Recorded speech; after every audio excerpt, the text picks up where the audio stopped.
আছি, কেমন আছেন? তোর ভাই শান্তি শান্তি নাই, শান্তি নাই।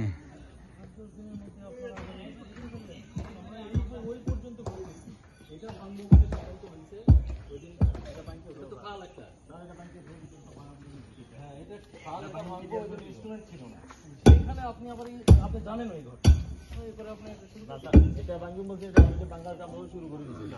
আপনি আবার এটা জানার পরে আবার এখানে এটা কি করবো সমস্যা সেটা এটা নিয়ে সমস্যা